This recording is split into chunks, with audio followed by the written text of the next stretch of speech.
Buenos días, espero se encuentren muy bien. El día de hoy vamos a comenzar a ver el tema mapas de Carnot, que es una de las técnicas que nosotros vamos a utilizar para poder simplificar funciones, así como usábamos el álgebra de Boole, ¿cierto? Se basaba en nuestra habilidad para reconocer qué reglas ocupar.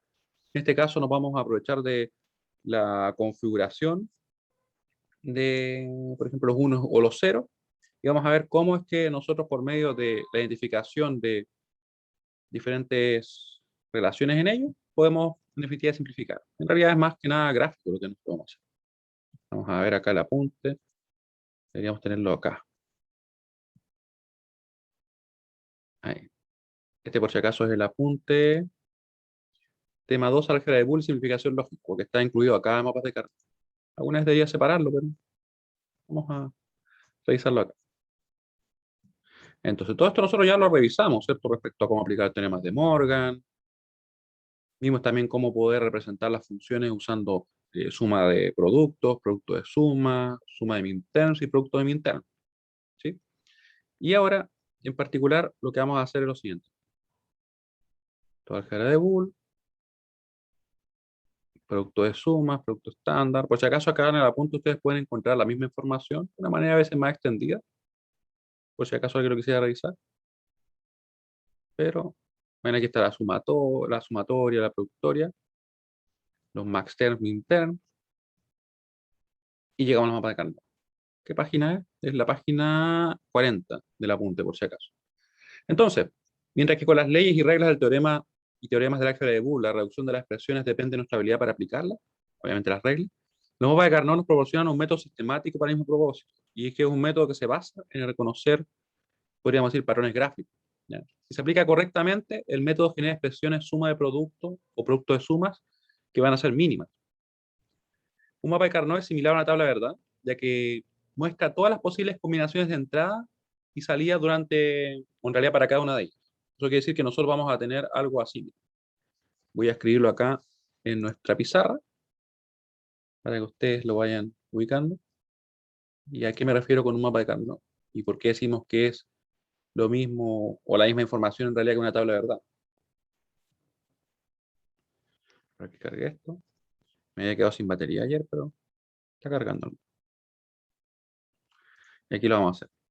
Entonces, me parece que no estoy conectado. Vamos a conectar.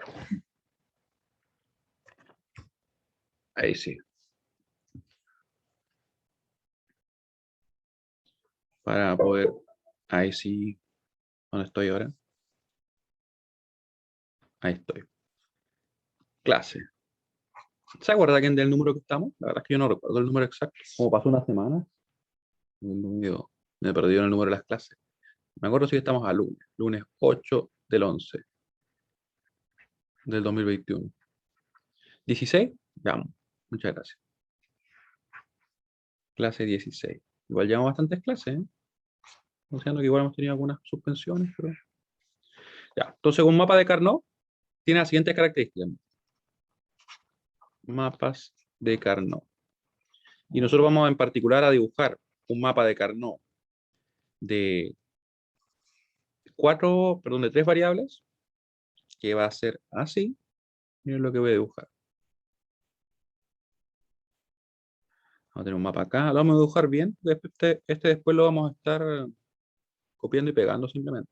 Entonces, me interesa que el primero quede bien hecho para que se entienda bien y los demás, como les digo, los copiamos, ¿no? Y los pegamos. Así que requerimos dibujar otro. Así que ahí tenemos nuestra primera parte del mapa. Ahora debe verse como medio extraño, así tres líneas, así, pero van a ver a qué me refiero. Ahí. Ahí.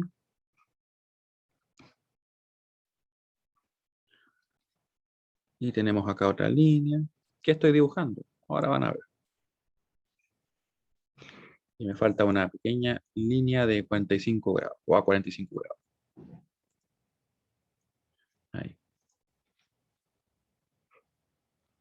Ya. Y esto que ustedes ven acá, por si acaso, se va a identificar de la siguiente manera. Vamos a ver. Creo que este es muy delgado. Dejémoslo así. Ahí.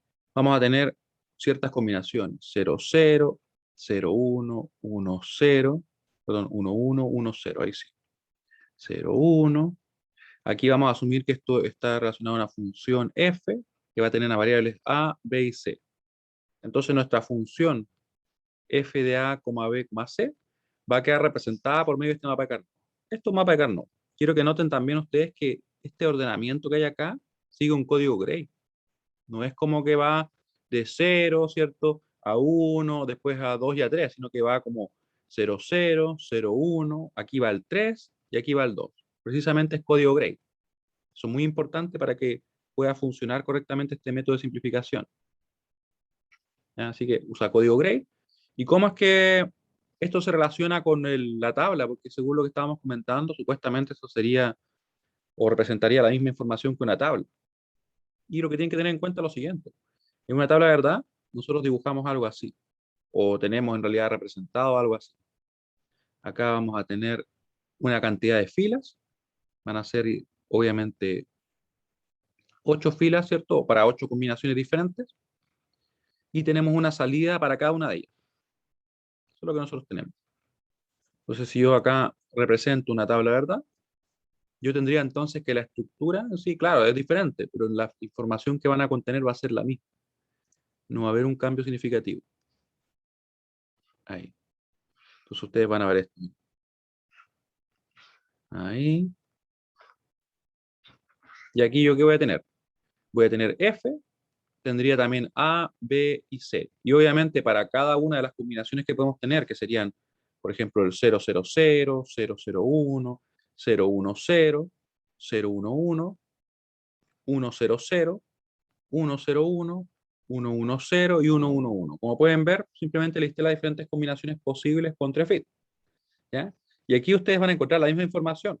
Así que si nosotros, por ejemplo, dijéramos, aquí estoy inventando, ¿ya?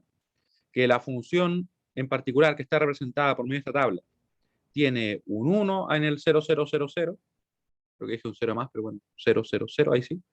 Tiene también un 1 en el 100 y que supongamos que tiene un 1 acá. ¿Ya? Y todas las demás son, por ejemplo, 0. Esto lo definí arbitrariamente, para que lo tengan presente. O sea, lo inventé recién, ¿no? Simplemente para efectos de ejemplo. Cuando nosotros estemos trabajando en otras funciones, o nos van a dar la tabla, o nos van a dar la función que define cómo se comporta, o ya sea como SOP o como POST, y nosotros podríamos también representar el mapa de Carnot. ¿Cómo lo representamos? Ahora vamos a ver. Bueno, yo termine aquí de dejar un poquito más mejor presentado en esta tabla, nuestra tabla de verdad. ¿Ya? Entonces, si yo digo que existe esa equivalencia en la representación, lo que nosotros vamos a ver es que este 1 que está acá, este 1 que está acá, y este 1 que está acá, yo los podría representar. ¿Pero dónde los voy a representar? Lógicamente tendrá que ser en la casilla de nuestro mapa de Carnot que se corresponda con las combinaciones para las cuales la función es 1. Ustedes pueden ver entonces que en el mapa de Carnot yo tengo que esta primera casilla, ¿qué combinación asociada tiene esta casilla? El A vale 0, el B vale 0 y el C vale 0. Vale decir, para esta casilla tenemos justamente que la combinación que corresponde es el 0, ¿cierto? Voy a copiarla antes que se me olvide para poder reutilizarla después. Y lo vamos a dejar por acá escondido. Ahí. Solamente para poder usarlo, como le decía después. ¿Ya? Entonces, ¿eso qué quiere decir? Que si nosotros vemos que esta es la celda que se corresponde a la combinación 000, ¿cierto? 000, ¿cuánto debería valer la función? Según lo que me indican ahí, es 1. Así que debería haber un 1 acá, ¿cierto? Un 1. Lo ponemos ahí, un 1. También tenemos que, para el caso de 001, que sería el valor que tiene, en este caso, la combinación para esta celda, ¿cuánto vale la función f? Para 001, la función vale 0. O sea, debería haber un 0 acá. Voy a poner otro color, simplemente para diferenciarlo. 0. Para el 010, que sería el valor que toma la combinación para esta celda, vemos que sería lo que está acá. 010, la función vale 0. O sea, este 0 aparece ahí. ¿Ya? Y así podemos ver entonces que para el 011, que sería el valor que toma la celda acá, vale decir esta celda precisamente, ¿cierto? Tendríamos nuevamente un 0. ¿Y dónde tenemos los 1? Como pueden ver ustedes, tenemos los 1 en la combinación 1, 0, 0, que estaría ¿dónde? Estaría 1, 0, 0. Vale decir, sería esta celda la que contiene un 1, que sería lo que está acá, ¿cierto? Ahí, ¿ya? Y además tendríamos, ¿cierto? Que luego de eso, obviamente, estos dos serían 0, ¿cierto? Tendríamos el 5, el 1, 0, 1 y el 1, 1, 0, que son ceros. ¿Dónde está el 1, 0, 1? Que es este de acá. Sería 1, 0, 1. Vale decir, la celda que estaría ahí, ¿cierto? Así que aquí habría un 0. Y aquí también, en 1, 1, 0, que sería 1, 1, 0. Y nos están diciendo que vale 0. Obviamente, el último 1 que está en nuestra tabla de verdad, que está acá, estaría ubicado ¿dónde? En la combinación 1, 1, 1. 1, 1, 1. Vamos a poner otro color para que se vea mejor. 1, 1, 1. ¿Cierto? Así que el valor que vamos a tener en esta celda va a ser un 1. ¿Se dan cuenta por qué se dice de que en realidad la información que contiene el mapa de Carnot y la que contiene la tabla de verdad son exactamente la misma? No, lo único que cambia es el cómo están distribuidos. ¿Ya? ¿Se entiende eso que les acabo de comentar? De que en realidad la información de la tabla es exactamente la misma que tenemos en nuestro mapa de Carnot. Voy a mandar la pregunta ahí para que me responda mientras yo dibujo otras líneas más para que nos quede bien hecha la tabla. ¿Sí? Y ahora la pregunta que quizás ustedes pueden tener, pero bueno, ¿y para qué se ordenan así? De hecho, esa es la pregunta que queremos resolver y además queremos usar esto para simplificar, ¿cierto? Que es un pasito más allá. ¿Ven? Entonces, la misma información, y es muy importante notar que se ordenan en código Gray. Porque si yo, por ejemplo, hubiera puesto acá el 1, 0, 1, 1, la verdad es que no me habría funcionado para simplificar como yo quiero simplificar. Que vamos a verlo probablemente en la clase siguiente. No se alcanza hoy día, pero importante es esto primero. ¿Ya? Entonces, ¿qué más podemos nosotros deducir de este mapa y la relación que hay con la tabla de verdad? Que la voy a dejar escrita, de hecho. La información contenida en el mapa de Carnot es exactamente la misma que la que contiene la tabla de verdad. Dejémoslo escrito, ¿cierto? La información contenida en el mapa de Carnot, por si acaso muchas veces yo le llamo mapa acá. Voy a poner por ahora así como Carnot, mapa acá, es la misma que contiene la tabla de verdad. Solamente que se ordena de una manera diferente, ¿cierto? Que contiene la tabla de verdad.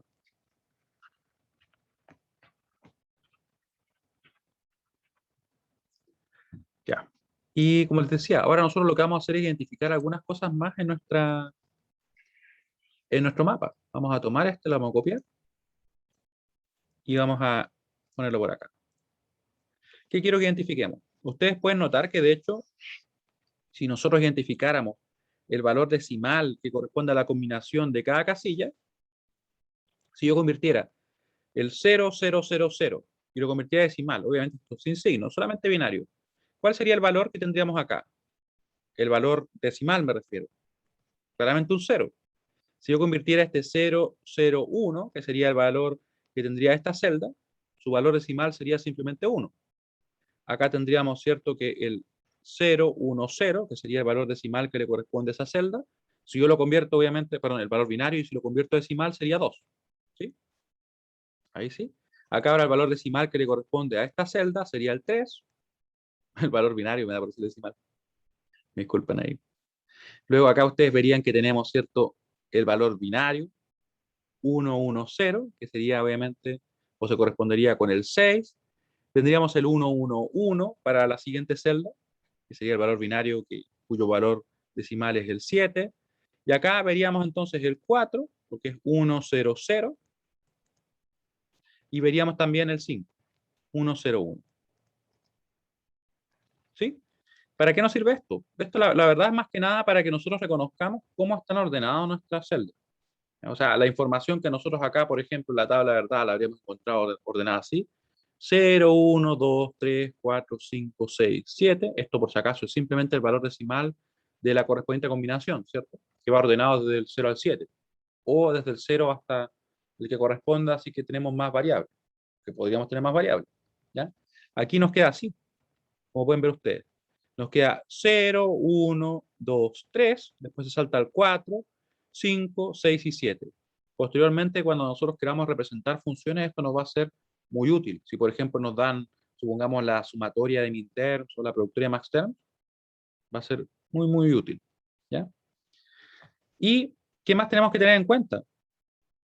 Que nosotros, por ejemplo, podemos también representar la función a partir de la tabla, ¿cierto? Fíjense qué pasa si nosotros representamos la función directamente a partir de esta tabla que de verdad que está acá. ¿Qué pasaría? Claramente yo podría obtener una SOP, ¿cierto? Una suma de productos. ¿Y cómo lo haría? Me quedaría obviamente lo siguiente. Miren, me quedaría los SOP. Vamos a representarlo acá. Ejemplo. Si obtenemos la representación de la función como SOP a partir de la tabla, la representación SOP, voy a poner SOP simplemente, de la función a partir de la tabla, la función f a partir de la tabla, nos va a quedar esto.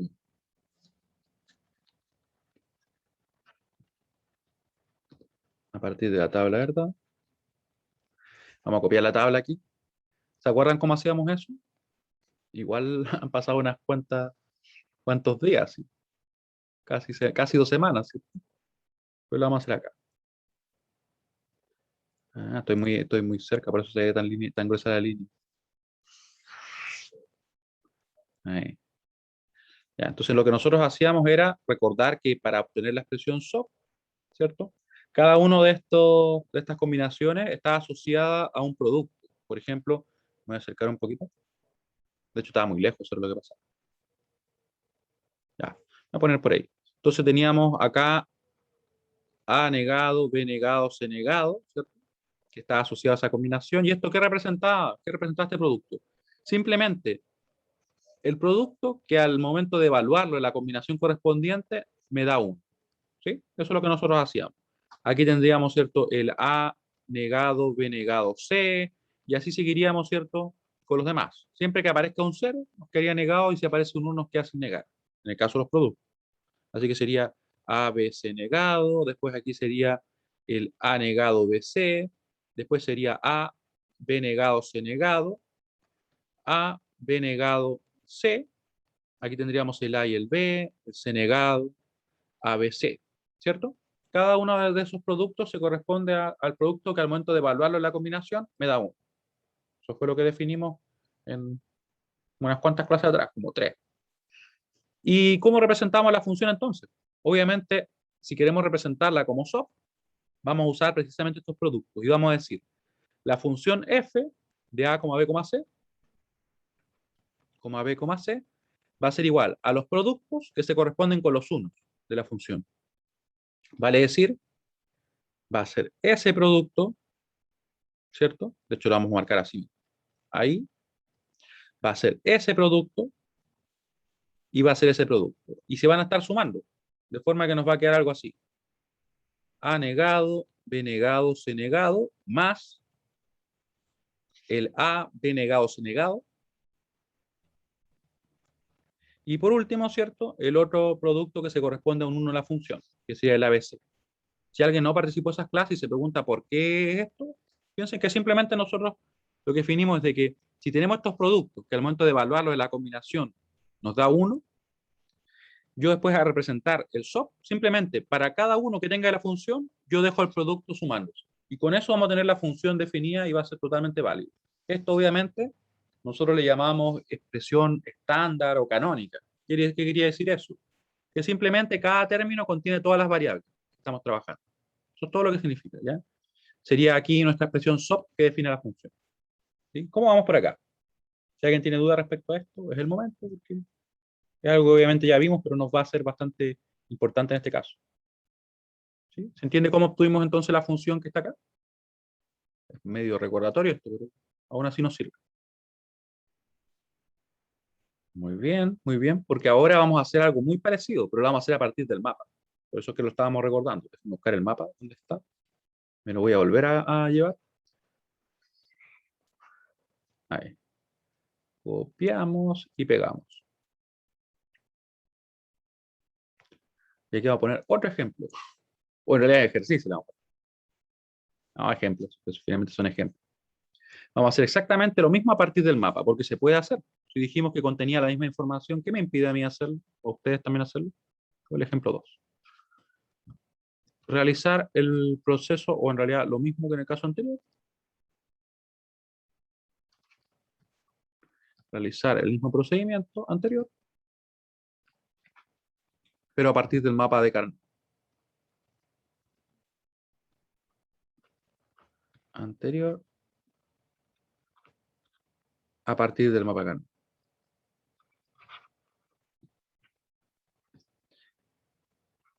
Del mapa. Y le voy a poner mapa acá, simplemente, es más reducido. Ahí sí. Y bueno, para eso entonces yo voy a pegar acá nuestro mapa de Carnot y vamos a ver qué sucede, porque supuestamente yo puedo ocupar lo mismo, me están diciendo. ¿Cómo es que ocupamos lo mismo? Y en realidad es algo bien directo. Mira.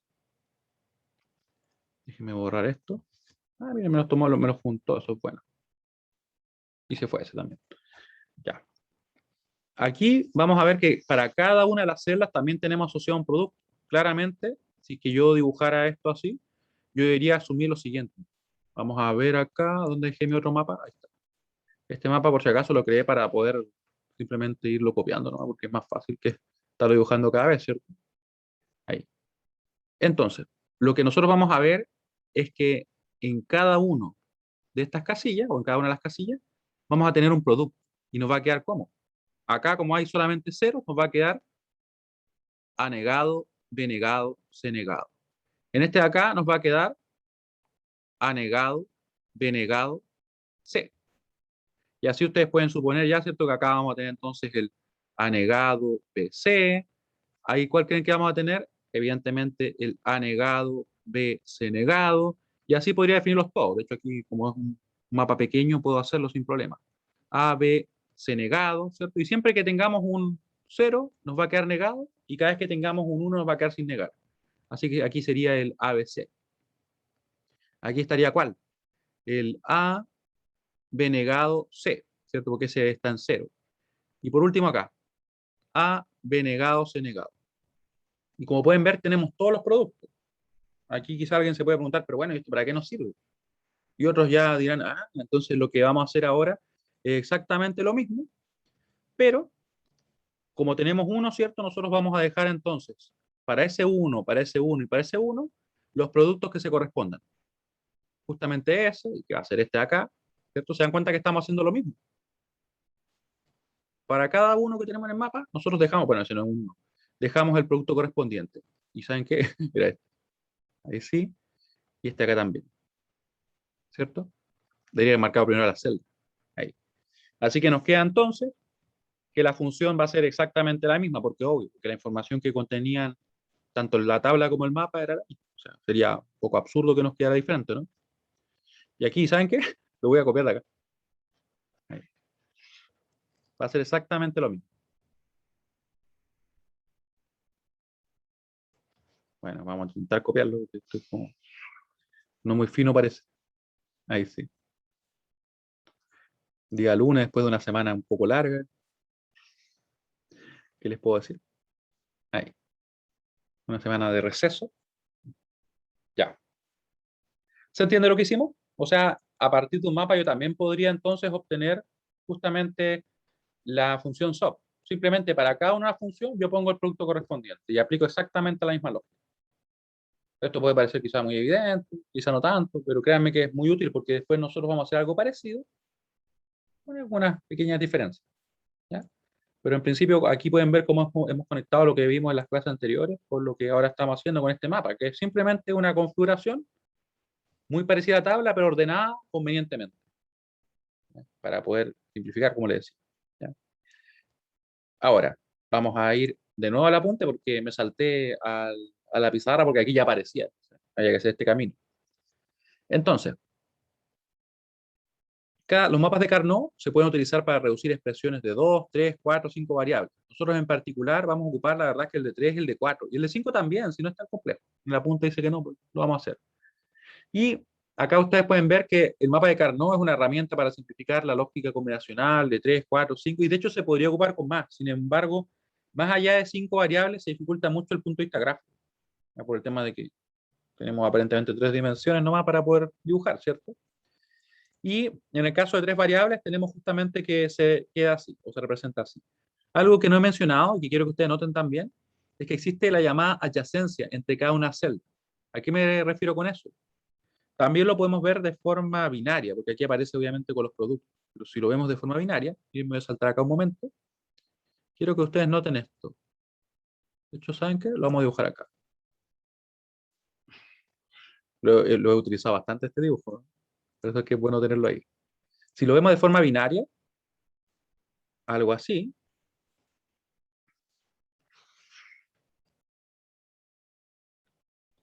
¿qué significa eso que estoy diciendo? Es simplemente esto, miren. Supongamos que yo describo acá 0, 0, 0, 0, 0, 1. Vamos a ponerlo así para que quede bien. Después, perdón, 0, 1, 0, 0, 1, 1. Acá 1, 1, 0, 1, 1, 1. Tenemos también el 1, 0, 0, 1, 0, 1. ¿Cómo definí esto? Simplemente en base a lo que me indicaba cada celda, ¿cierto? Acá obviamente teníamos 1, 0, 1, eso es lo que correspondía para esta celda, y así lo hice con todo. ¿Pero por qué lo escribo así? Porque quiero que noten lo siguiente. En mi opinión es más simple cuando uno lo ve en binario. Entre estas dos celdas, ¿cuántos cambios hay? Claramente está cambiando solamente un bit, ¿cierto? Entre, por ejemplo, estas dos celdas, ¿qué está cambiando? Solamente ese bit, un cambio. Entre estas dos celdas, ¿cuántos bits están cambiando? Podemos ver que claramente solo cambia ese, ¿cierto? Y yo creo que ustedes empiezan a notar que en realidad, para todos los casos que tengamos dos celdas que son adyacentes, vamos a ver que hay solamente un cambio de bit. Y pueden ver acá que ocurre lo mismo, miren. 0, 1. Acá estaría cambiando ¿cuál? 0, 1, ¿sí? Y además, fíjense en esto. ¿Cuántos bits cambian entre esas dos celdas? Solamente ese, un bit. Y entre estas dos celdas, ¿cuántos cambian? Nuevamente, solo ese, solo un bit. Y pueden ver que en realidad se va a dar así. Algo muy importante, sí, es que noten que entre estas dos celdas, que están como en diagonal, por ejemplo, y de hecho, no hay para ir tan lejos, estas dos de acá, que son supuestamente, nosotros pensaríamos pueden ser adyacentes, pero la verdad es que no lo son por el hecho de que simplemente están cambiando dos bits. Está cambiando ese bit y está cambiando este bit. Hay dos cambios de bit. Por tanto, no serían adyacentes, ¿ya? En la diagonal. Solamente si está una sobre otra celda o obviamente una a la izquierda de la otra, por ejemplo, o a la derecha de la otra. Eso es muy importante. Y eso que les acabo de mostrar es exactamente lo mismo que se presenta en el apunte. Lo voy a poner por acá para que ustedes lo vean. Esto está publicado, como les decía, ¿cierto? Así que pueden notar entonces que si tenemos tres variables en nuestro mapa y acá lo que se hizo fue poner directamente el producto correspondiente, ¿cierto? A la celda. ¿No? Tenemos entonces el A negado, B negado, C negado, el A negado, B negado, C, y ustedes pueden ver que existe esa adyacencia, donde solamente está cambiando un bit, o en este caso, una variable, es la que cambia, ¿cierto? Cambia su complemento, por decirlo así. Y aquí ya empezamos a notar que como algunas cosas quizás pueden parecer extrañas, ¿cierto? Pero en realidad precisamente ese ordenamiento que hicimos, intercambiando esas como esa fila, ¿cierto? O usando código Gray, es el que nos permite que se produzca este efecto, de que tengamos esa adyacencia entre las celdas. Es sumamente importante para después el proceso de simplificación. Así que las celdas son usualmente etiquetadas usando ceros o 1, como ustedes lo pueden ver acá. Nosotros ya lo vimos recién. Y tenemos que usar código Gray, ¿ya? Los números se ingresan en código Gray para forzar que las celdas adyacentes difieran en solo una variable, precisamente lo que estamos revisando. Los unos se leen como la variable real, o sea, como la variable, por ejemplo, A, el B o el C, y si es que tenemos un 0, sería obviamente la variable complementada. Como nosotros veíamos, sería acá A negado, B negado, C negado, ¿ya? Aquí se realiza exactamente lo mismo que nosotros hicimos. Si tuviéramos un 1 ahí, por ejemplo, y un 1 ahí, tendríamos entonces que la función sería A negado, B, C negado, más el A, B negado, C. Si es que hubieran habido unos ahí, por ejemplo. Y mire lo que tenemos por acá también. tenemos un mapa de Carnot de 4 variables, donde tenemos adyacencias así, pero entre prácticamente todas las celdas, obviamente no en la diagonal, sino que siempre las que están en la vertical y horizontal, e incluso estos extremos entre sí. Y yo acá voy a hacer un dibujo para que ustedes lo vean un poquito mejor, que créanme que ayuda bastante. Esto lo vamos a dejar de hecho. Déjenme ver si lo pongo arriba. Lo vamos a dejar arriba. Va a tener más sentido si lo ponemos por acá. Justamente al lado de esto. Y de hecho, lo vamos a ordenar así. Porque obviamente primero teníamos el binario y después claramente representamos en decimal. Bueno, eso es lo que debería haber hecho primero, ¿cierto? Pero ahí está. Ahora, lo que vamos a hacer entonces es representar el mapa de Carnot de 4 variables. ¿Cómo sería? Así, miren. Mapa K de 4 variables. Vamos a llamarle simplemente A, B, C y D. Vamos a ir bien simple con eso. Y nos quedaría algo así, miren. Vamos a dibujar el mapa bien hecho. Vamos a sacar un poquito más. Por si acaso, como les decía, ahora estamos únicamente viendo la estructura del mapa, viendo cómo se relaciona con la tabla de verdad, ¿cierto? Vamos a ver algunas reglas que se toman en cuenta para poder simplificar. Y ya yo creo que la clase siguiente vamos a proceder a simplificación. Porque primero hay que entender la estructura que tiene y luego lo ocupamos sin problema. Ahí. Y van a darse cuenta que en realidad es muy poderoso. Más que el álgebra, la verdad. Y por poderoso me refiero a que vamos a resolver los problemas de una manera mucho más rápida y simple. Pero claro, requiere su comprensión de cómo se construye, de cómo están relacionados los diferentes términos, ¿cierto? Y después ya lo ocupamos sin problema. Como la mayoría de las cosas, ¿cierto? Ahí.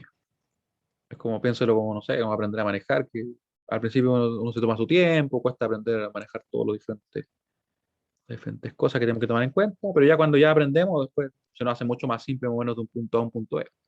En este caso es algo similar, o sea, una vez que ya entendemos esto, tenemos una herramienta poderosísima. Ya. Aquí por si acaso tenemos entonces que van a ser, como les decía, 4 variables. A, B, C y D. Vamos a tener esto asociado a una función. Vamos a llamar f, por llamarle un nombre. Y el código que usamos para definir el orden de estos números es precisamente Gray, para ambos casos. 00, 01, 11, 10. ¿Por qué se usa código Gray? Como les decía, para conseguir precisamente eso. Conseguir esa adyacencia que nosotros queremos tener. ¿Y qué era el código Gray? Es un código en el cual vemos que solamente hay un cambio de bit. Acá obviamente cambia solamente ese. Después entre estos dos cambia únicamente ese bit. Y entre ellos dos cambia él, ¿cierto? Y entre estos dos números estaría cambiando solamente el primer bit. ¿Ya? Pero siempre cambia un bit. Lo mismo pasa acá. Ahí. ¿Ya? Así que tenemos código Gray. Esta es la estructura que tiene. Y ahora, además tenemos que tener en cuenta que obviamente vamos a tener adyacencia ahí, ¿cierto? Vamos a marcarlo de esta forma. Adyacencia entre ellas, ¿sí? Adyacencia así. También tenemos obviamente adyacencia entre todas esas combinaciones. Pero tenemos algo más interesante todavía, y es lo siguiente, que este mapa en realidad lo tenemos que pensar es como que estuviera en 3 dimensiones y que fuera una especie de esfera o balón, como lo quieran ver ustedes, y nosotros tendríamos algo así. O esta por si acaso una forma en que lo podemos pensar. Así, ¿ya? Donde, por ejemplo, esto sería la parte frontal. Yo, por ejemplo, podría poner un 1 ahí, ¿cierto? En estas casillas. Y además tenemos que por la cara posterior, los bordes se pegan. Es como que este borde de acá se pega con este borde. Y este borde de acá, vamos a ponerlo en azul, se pega con este borde. O sea, veríamos algo así. Vamos a tratar de dibujarlo. ¿Sí? Tendríamos entonces, por ejemplo, eso así y esto así. ¿Sí? ¿Se entiende? Es como que el mapa por detrás se pega. ¿Ya? Y se forma una especie de esfera. ¿Se entiende la idea? Y algo importante es que si, por ejemplo, nosotros por algún motivo tuviéramos, no sé, un 1 acá, acá y acá, esos 1 estarían ahí, ahí, ahí y ahí. O sea, ya estarían juntándose las esquinas, por decirlo de alguna manera. ¿Sí? ¿Se entiende eso? Voy a copiarle y poner los números ahí también para que lo vean. Porque eso no aparece en el apunte, pero de verdad que así es como sucede y va a servirnos para simplificar posteriormente. Pero por ahora lo dejamos en que los bordes se pegan, por decirlo así, por la cara posterior de nuestro mapa. Y aquí ya pueden notar que en realidad, obviamente, si trabajáramos con más variables, ya la geometría que tiene el mapa se hace un poquito más compleja de trabajar, más difícil de trabajar. Ahí lo vamos a dibujar para que ustedes lo vean. ¿Sí? Quiero saber si se entiende a lo que me refiero. Ustedes me dicen nomás. Bastante importante, ¿no? Es simplemente que debido a que tenemos adyacencia, nosotros podríamos asumir fácilmente que los bordes, en este caso verticales, se pegan por la cara posterior y que los bordes horizontales, ¿cierto? El de arriba y el de abajo, se pegan justamente a la cara posterior. Eso es lo que tendríamos.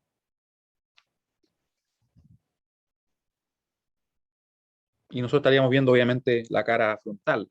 Y lo que dibujé acá con esos unos sería simplemente que esos 4 unos de la esquina se estarían juntando por la cara posterior de nuestra especie de esfera o balón. ¿Ya? De todas maneras, cuando lo usemos va a ser mucho más claro, así que no se preocupen por eso. ¿Qué quiero ver también? En realidad me faltó copiar algo, sí. O sea, no copiar, sino que debería haber hecho esto. Para no dibujarlo de nuevo. Ahí.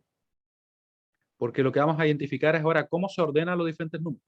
O sea, las diferentes celdas, porque también tienen un orden específico. Así como en el caso anterior se nos ordenaban como 0, 1, 2, 3, y después saltaba abajo al 4, 5, subía a 6 y 7. Ahora ocurría algo así. Orden de las celdas. De las celdas en el mapa acá.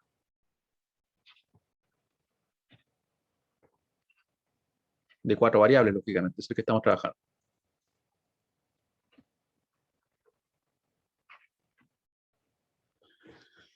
Aquí lo vamos a pegar y vamos a borrar un poco todo lo que está en otros colores.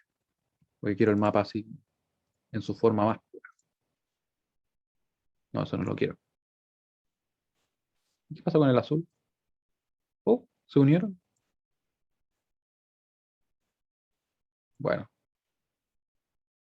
¿qué pasa si hago eso? Vamos a dejarlo así. Ahí lo dejamos. Después por último lo arreglo. Entonces, tenemos el mapa. Y lo que yo quiero representar acá es cómo está ordenado. Claramente ustedes pueden notar, voy a ordenar cada una de las celdas. Podemos notar que, aquí se me borró el 00.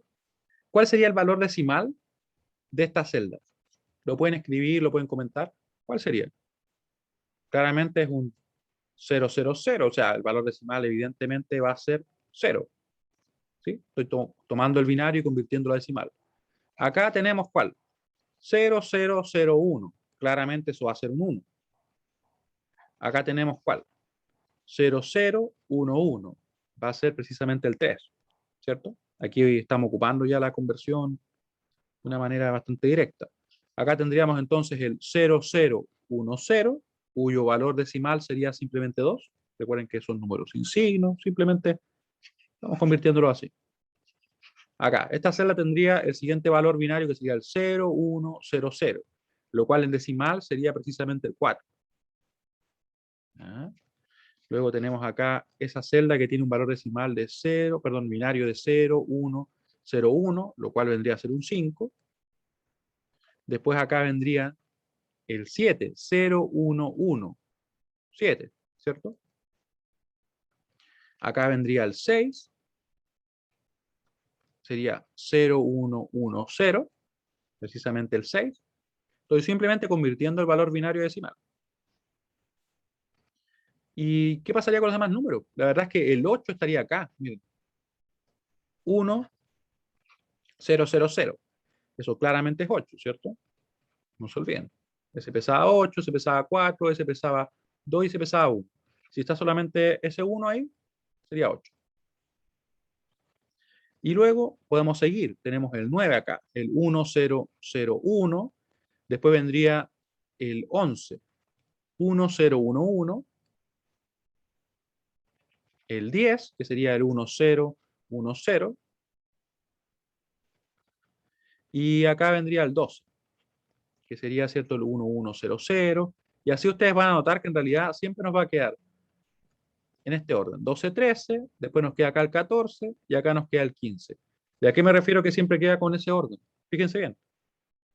0, 1, 2, 3, 4, 5, 6, 7. Luego se salta una fila, 8, 9, 10, 11, 12, 13, 14 y 15. ¿Ya? Y esto obviamente simplemente es convertir a decimal el valor binario de cada celda. ¿Ya? Esto uno puede preguntarse ahora, pero bueno, ¿y de qué nos sirve que esté ordenado así? Nos va a servir porque después si tenemos una función que esté representada, por ejemplo, como una sumatoria de minterms o productoria de maxterms, yo voy a poder llenar el mapa así directo de plano. Así voy a ir sin borrarlo obviamente, y voy a decir, bueno, si tiene un 1 acá, en el 5, tiene un 1 en el 11 y tiene un 1 en el 15. En fin, ya lo llené. ¿Ya? Pero ahora quédense con el ordenamiento que tiene, donde solamente he convertido los binarios que se corresponden a cada celda decimal. A cada celda, yo creo que dije celda. ¿Ya? Esa es la estructura, ¿ya? ¿Se va entendiendo? Recuerden, cualquier duda que tengan es el momento, ¿ya? Si de repente algo no le hace sentido, pregúntenme nomás. Yo trato obviamente de irle mostrando cada detalle, porque la estructura que tiene es relevante para nosotros, o va a ser. Y ahora vamos a empezar a ver otras cosas que nos van a hacer utilidad. Aquí precisamente ustedes pueden ver que en un mapa de Carnot de 4 variables, las celdas se disponen de manera similar al mapa de 3 variables, es decir, el A y B lo ponemos acá, ¿cierto?, a la izquierda, y las variables C y D las ponemos en la parte superior. Y obviamente yo también podría tener entonces acá un producto asociado que sería el A negado, B negado, C negado, D negado. Tenemos la adyacencia, como ustedes la pueden ver. Yo la verdad es que no las dibujé todas las líneas, si no iba a quedar demasiado desordenado el dibujo. Físicamente, cada celda es adyacente a las celdas que están situadas inmediatamente por cualquiera de sus lados. Una celda no es adyacente a aquellas celdas que tocan diagonalmente. O sea, como les decía, entre ellas dos, por ejemplo, no habría adyacencia. ¿Por qué no la habría? Porque cambia más de una variable. Además, podemos apreciar la adyacencia cíclica de las celdas ubicadas a los extremos. ¿Qué quiere decir eso? Quiere decir que además tenemos que ellas, por ejemplo, estas dos de esquinas, o sea, estas cuatro esquinas, perdón, tienen adyacencia. Es lo que les comentaba acá, ¿cierto? Y nosotros podríamos notar que en realidad lo que pasa es que están en la cara posterior unidas, por decirlo de alguna manera. Ahora, para simplificar, ¿qué es lo que vamos a hacer? Porque supuestamente estamos buscando eso. Vamos a notar que hay que tener en cuenta los siguientes puntos.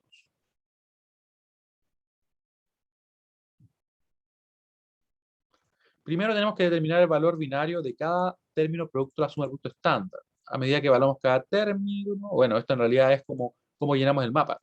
Vamos a poner un 1 si que se corresponde un 1 justamente para esa combinación. Nosotros probablemente lo que vamos a pasar es directamente la representación de la función como SOP o POS, o de hecho de la tabla de verdad. Ese es el camino que nosotros vamos a ver finalmente y cómo vamos a llegar al mapa. Una vez que tenemos el mapa llenado, nosotros vamos a trabajar o con los unos o con los ceros. ¿Ya? Entonces, esa es una decisión que nosotros tomamos al principio. Si trabajamos con los unos, nosotros dibujamos y los demás no se ponen. Por ejemplo, los ceros no se dibujan, así que estamos trabajando con los unos. Entonces, nosotros podríamos tener un mapa así. Creo que esto lo puedo pegar. Ya, tendríamos un mapa, por ejemplo, con unos acá, ¿ya? O podríamos tener un mapa también con ceros. Por ejemplo, así. Bueno, para ser consistente, un mapa así. ¿Se fijan? Entonces yo o trabajaría con los unos, que sería este caso, o trabajaría con los ceros. Pero no trabajo con ambos, solamente con uno de ellos. Una de las dos posibilidades. ¿Por qué? Porque vamos a ver que en realidad cuando trabaje con los unos voy a obtener un POS y cuando trabaje con los ceros voy a obtener no, no, perdón, voy a obtener un SOP y cuando trabaje con los ceros voy a obtener un POS. ¿Ya? Pero eso vamos a irlo viendo paso a paso porque en principio vamos a trabajar o con los unos o con los ceros. ¿Ya? Ahora, aquí tenemos entonces otro mapa. Nos piden hacer algo muy similar a lo que nosotros ya hicimos, ¿cierto? Donde teníamos un 1, 1, 1, 1, y sacamos obviamente los productos que se correspondían con los 1. Y nos queda obviamente la función así sumándose. ¿Ya? Eso nosotros ya lo hicimos, lo vimos. Como pueden ver aquí sería el A negado, B negado, C negado, porque está en 0, más el A negado, B negado, C, que está en 1, ¿cierto? Después aquí sería más el A por B y por C negado, porque está obviamente en 0, y más este último término que sería el no A negado, sino que A, B negado, C negado, que sería seguro. ¿Sí? Y obviamente con eso estaríamos ok y tendríamos la función específicamente como una subestándar. Aquí hay más ejemplos de eso, la verdad es que no nos vamos a detener mucho en ellos porque nosotros ya lo estamos revisando. Y llegamos en definitiva a la simplificación. Estas reglas son muy importantes, ¿ya? Así que vamos a ir revisándolas una a una. Y después las pondremos en práctica para que ustedes vean el proceso, ¿ya? Entonces, el proceso de minimización de una suma de productos estándar mediante los mapas de Carnot, una vez que generemos el mapa, se divide en dos pasos. Primero vamos a agrupar los sumos. Vamos a formar varios grupos, ¿ya? Y para eso tenemos que tomar en cuenta lo siguiente. Un grupo va a poder contener 1, 2, 4, 8 o 16 celdas o casillas, ¿cierto? Pero siempre en potencias de 2. Yo no voy a poder formar grupos que sean de 3, ni de 5, ni de 7, ni nada ni de 6 tampoco. Siempre en potencias de 2. O sea, de 1, 2, 4, 8, 16, 32, si que fuera posible, así. En el caso de un mapa de 3 variables, claramente el grupo máximo o el grupo más grande posible va a ser justamente el que contiene 8 celdas. O sea, no podría formar un grupo de 16 si tengo solo 8 celdas. ¿Sí? Tenemos también que cada celda del grupo debe ser adyacente a una o más celdas del mismo grupo, pero no hace falta que todas las celdas del grupo sean adyacentes entre sí. Esto puede ser medio extraño, ¿ya? Pero lo vamos a ir viendo con un ejemplo en un momento. Nos piden también que se tiene que incluir en cada grupo el mayor número posible de unos de acuerdo a esta regla. O sea, que tienen que ser grupos de 1, 2, 4, 8, 16. Y cada uno del mapa debe estar incluido en al menos un grupo. ¿Ya? Además nos dicen también que los unos que ya pertenezcan a un grupo pueden estar incluidos en otro, siempre que los grupos que se solapen contengan unos no comunes. Esto puede ser extraño, así que vamos a ver un ejemplo y lo vamos a poner en práctica. Ahí. Vamos a copiar esto directamente. ¿Por qué tengo abierto esto? Bueno, lo cerramos. ¿Ya? Esto de acá lo voy a borrar y vamos a proceder a hacer un ejemplo. Un ejemplo relativamente simple porque quiero que ustedes empiecen a ver la dinámica que nosotros aplicamos acá. Que créanme que es más simple que lo que parece en un principio. Y claro, tengo que pegar, copiar lo otro. Copiar, ahora sí. Ahí, que lo quiero tener acá. Lo vamos a agrandar un poquito. Un poquito bastante. Ahí. Y una vez que tenemos eso, vamos a ver un ejemplo. Son varias reglas, ¿cierto? Ejemplo, simplifique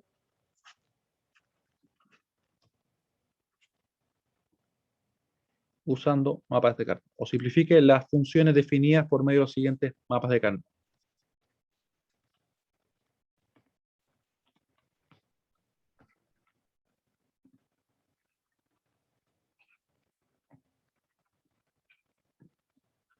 De los siguientes mapas de Carnot.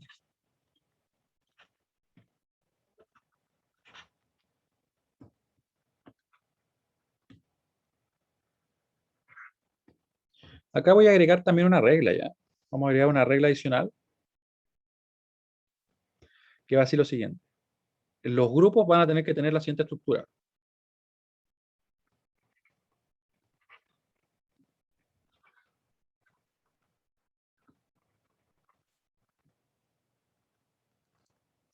Van a ser cuadrados o rectángulos. Vamos a ver un momento por qué digo que esto hay que agregarlo. Ahí. Entonces, partimos con la primera función a simplificar.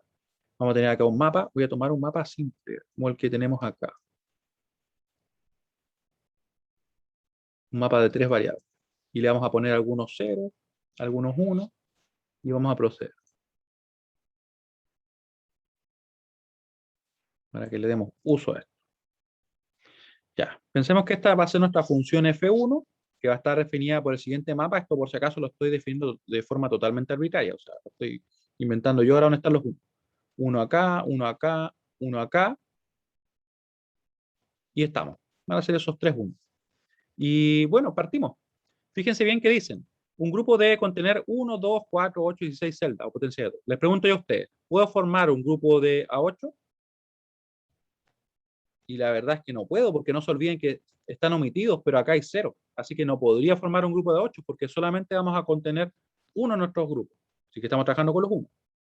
Así que no puedo formar un grupo de 8. ¿Puedo formar un grupo de 4? La verdad es que tampoco, porque ese es un 0. ¿Qué puedo hacer?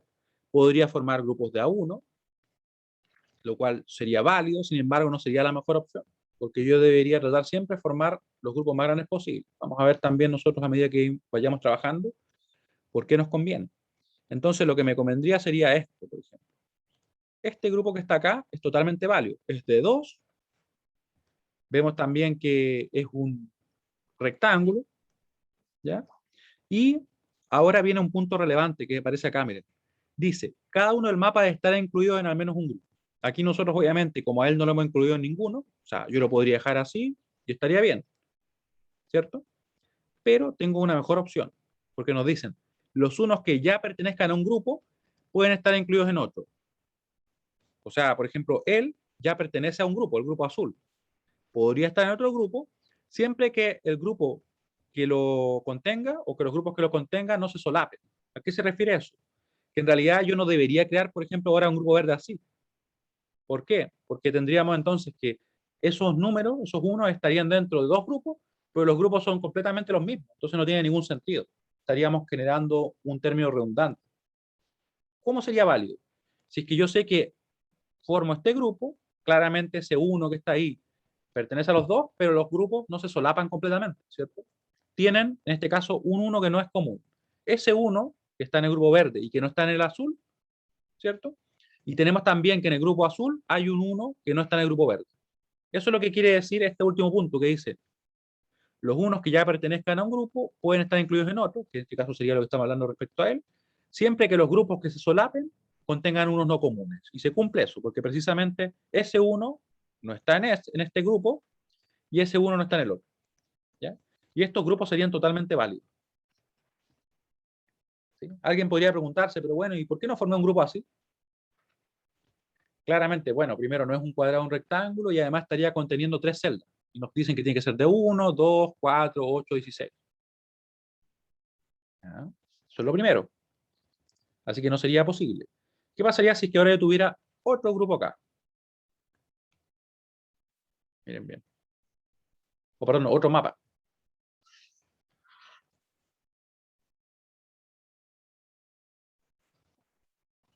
Le vamos a llamar F2. Y vamos a tener estos unos. Lo estoy inventando, recuerden. ¿Qué harían ustedes en ese caso? Fíjense bien que nos dicen que todos los unos tienen que estar en al menos un grupo. ¿Ya? O sea, tenemos que cubrirlo. Yo podría cubrirlo de diversas formas. Pero aquí la idea es siempre agrupar el mayor número posible de unos. ¿Por qué? Porque en realidad nos va a permitir simplificar más. Esto es algo en lo que vamos a profundizar en la clase siguiente, pero siempre buscamos grupos más grandes.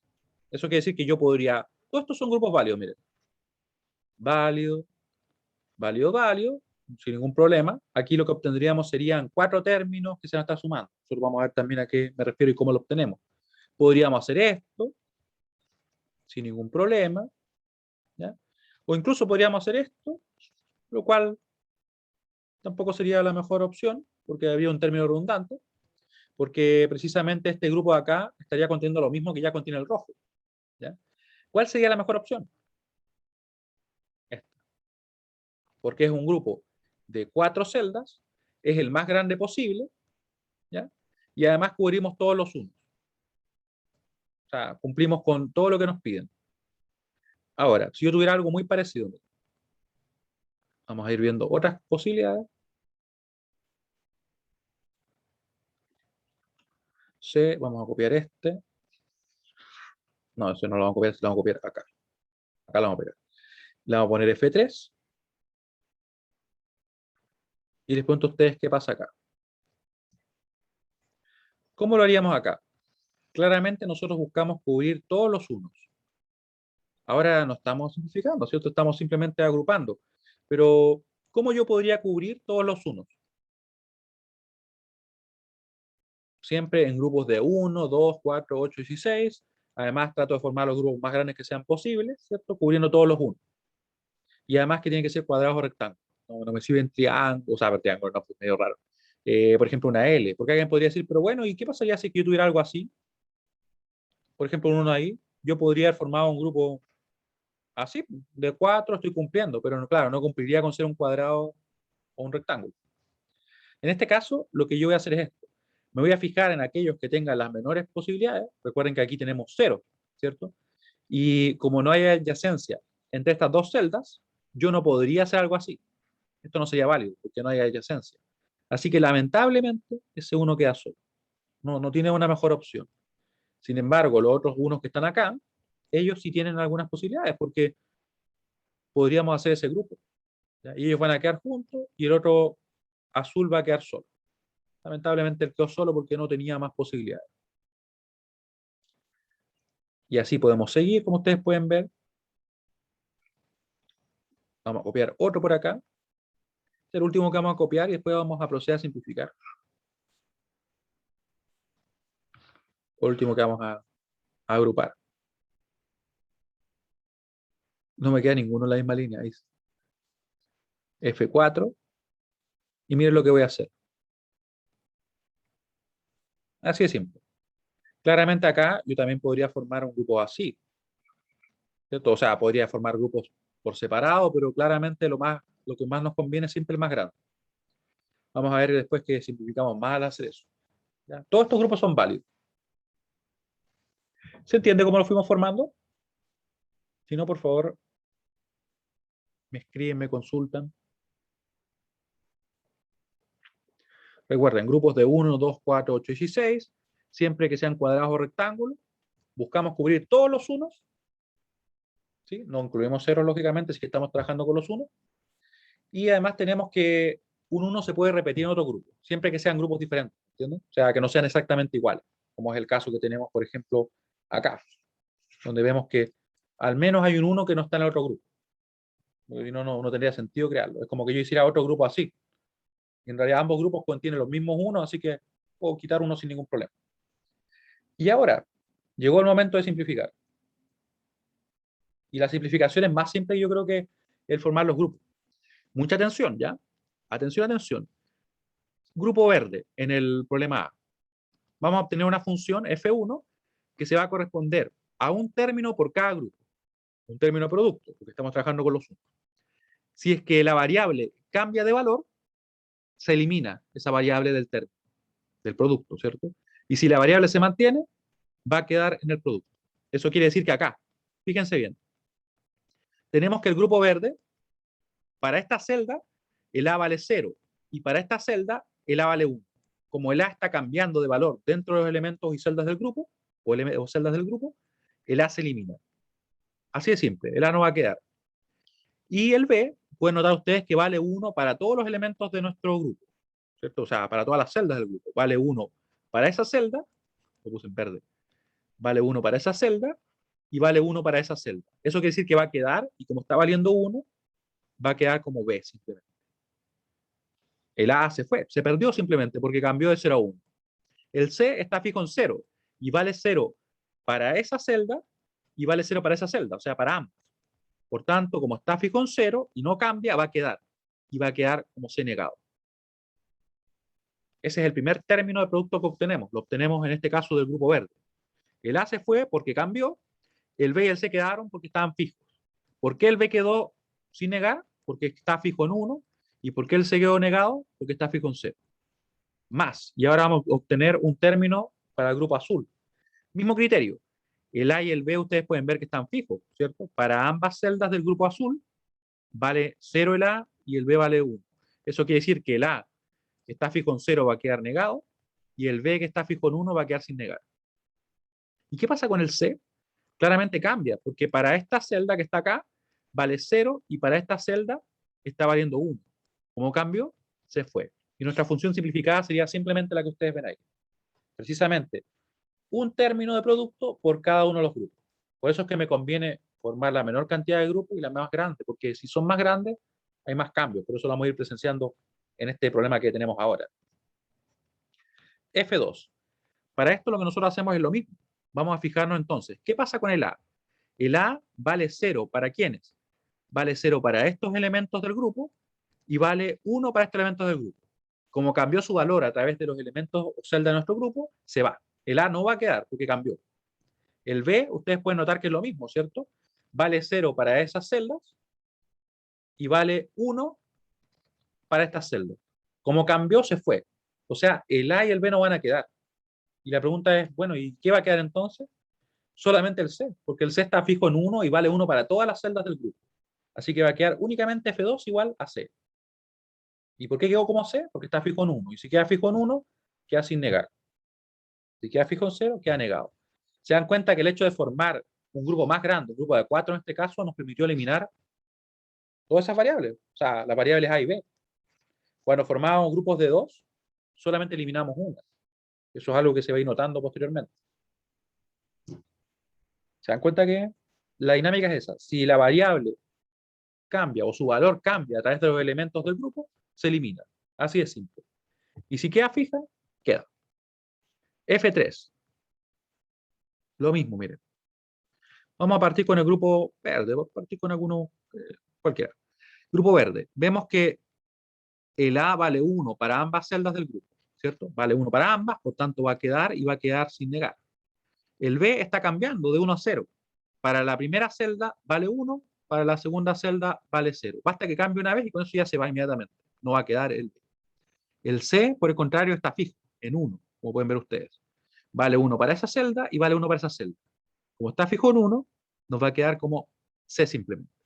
Más, porque recuerden que vamos a tener un término de producto por cada grupo. Por eso es que, como les decía, nos conviene siempre formar la menor cantidad de grupos porque nos quedan menos términos. Y simplificar es disminuir la cantidad de términos y o achicar los términos, ¿cierto? Que tengan menos variables.